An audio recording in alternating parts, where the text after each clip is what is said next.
Have you ever considered living abroad as an expat or even becoming an international snowbird? Well, the number one place we hear about more than anywhere else in the world is San Miguel de Allende in Mexico. It's a mid-sized city about 4 hours northwest of Mexico City.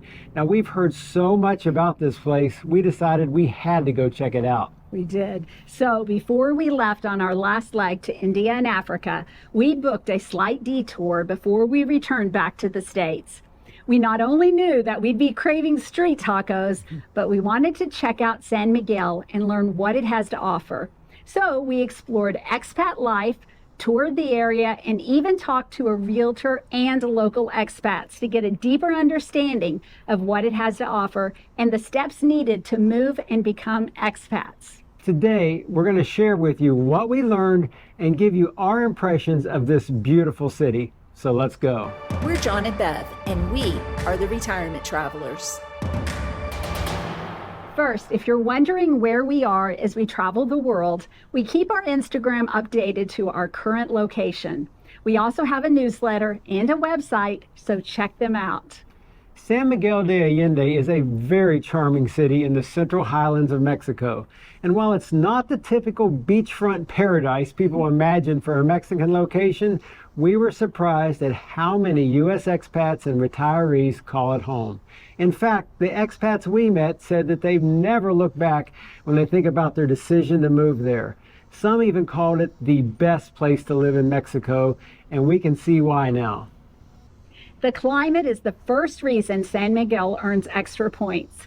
Because the city is located at 6,200 feet, it has a mild semi-arid climate and comfortable temperatures year-round, ranging from 60 to 75 degrees Fahrenheit. So perhaps due to the temperate climate combined with the gorgeous surroundings and the incredible culture, it is the perfect place for retirement living. Only 4 hours northwest of Mexico City, San Miguel lucked out with its excellent location. Now, it's small enough to be considered walkable and intimate, and it's surrounded by stunning wild landscapes, yet it has some neighboring bigger cities just 2 hours away that make you feel like you're really connected.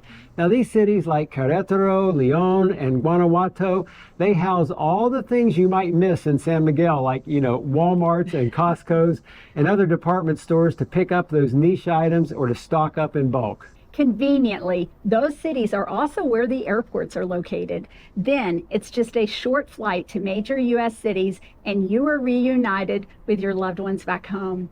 And thanks to the colonial charm, living in San Miguel feels like living in Europe, except much closer to home.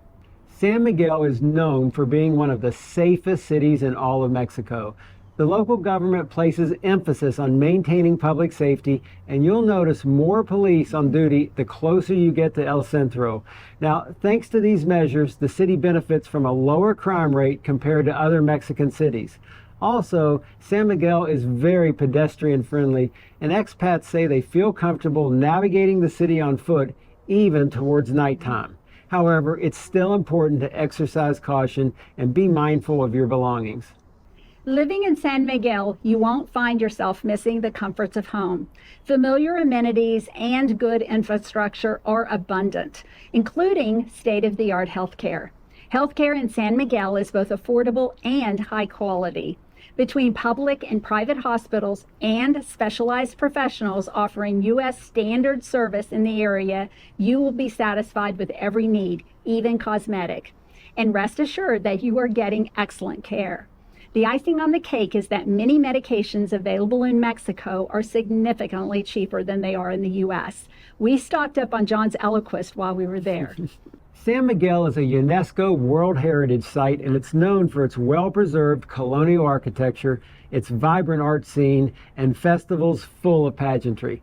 Now, it's aesthetically pleasing, it's clean and uncluttered without all the visual noise like ads, and it will stay that way thanks to its UNESCO status. Now, the atmosphere is intoxicating, inspiring expats to create and engage in activities of which there is an infinity to choose from, especially in the peak snowbird season. Speaking about Mexico's cultural gems, we cannot omit gastronomy. San Miguel offers a diverse and burgeoning culinary scene ranging from traditional Mexican fare to international cuisine and cantinas to sophisticated fine dining. The abundance of fresh local produce means cooking at home can be both healthy and enjoyable, and the rise of restaurants means the endless possibilities for dining out.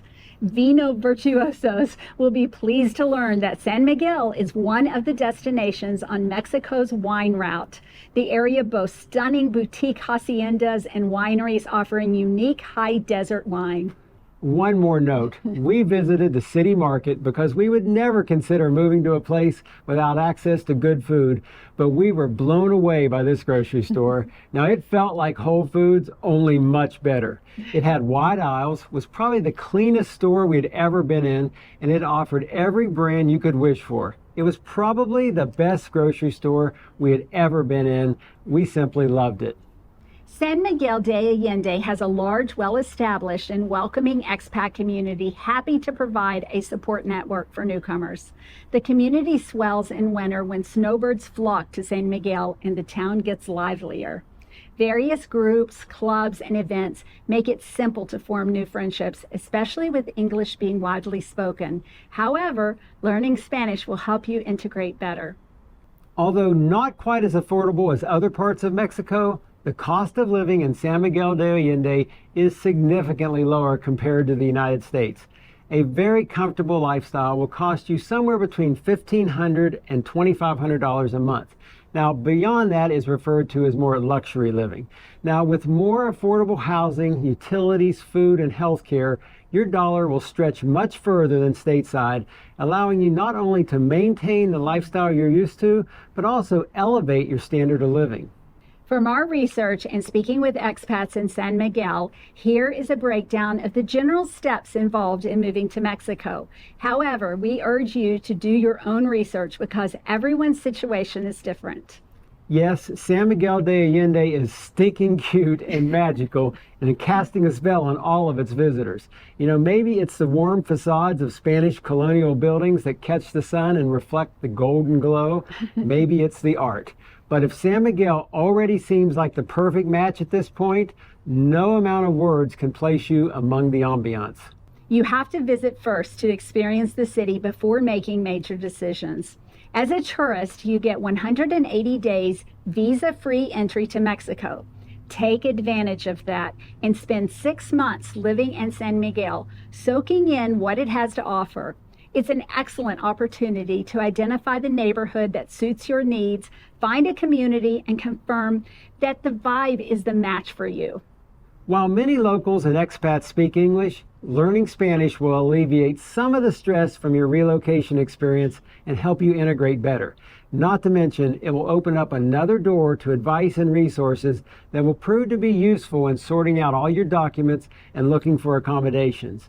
So start learning Spanish as soon as possible, and upon arrival at San Miguel, you can always continue at any of the numerous language schools and tutors online and in person. The next step in preparing to stay in Mexico long-term is to familiarize yourself with the visa requirements and apply for residency. There are 2 types: temporary resident visa and permanent visa. The former being valid for 4 years and the latter being a great option for retirees or anyone who plans on living in Mexico indefinitely. Being a permanent resident comes with extra perks such as eligibility for public health care. Now, in both cases, however, the application process needs to be started outside of Mexico. Start by contacting a Mexican consulate in the U.S. to verify the documentation requirements and secure an appointment. One essential document you'll need to provide is proof of economic solvency, the amount of which is subject to change, which is why it's really important to communicate with the consulate directly.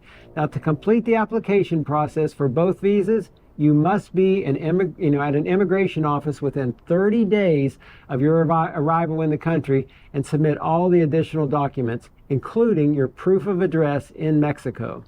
This is where it may get tricky since long-term rentals tend to request proof of residency.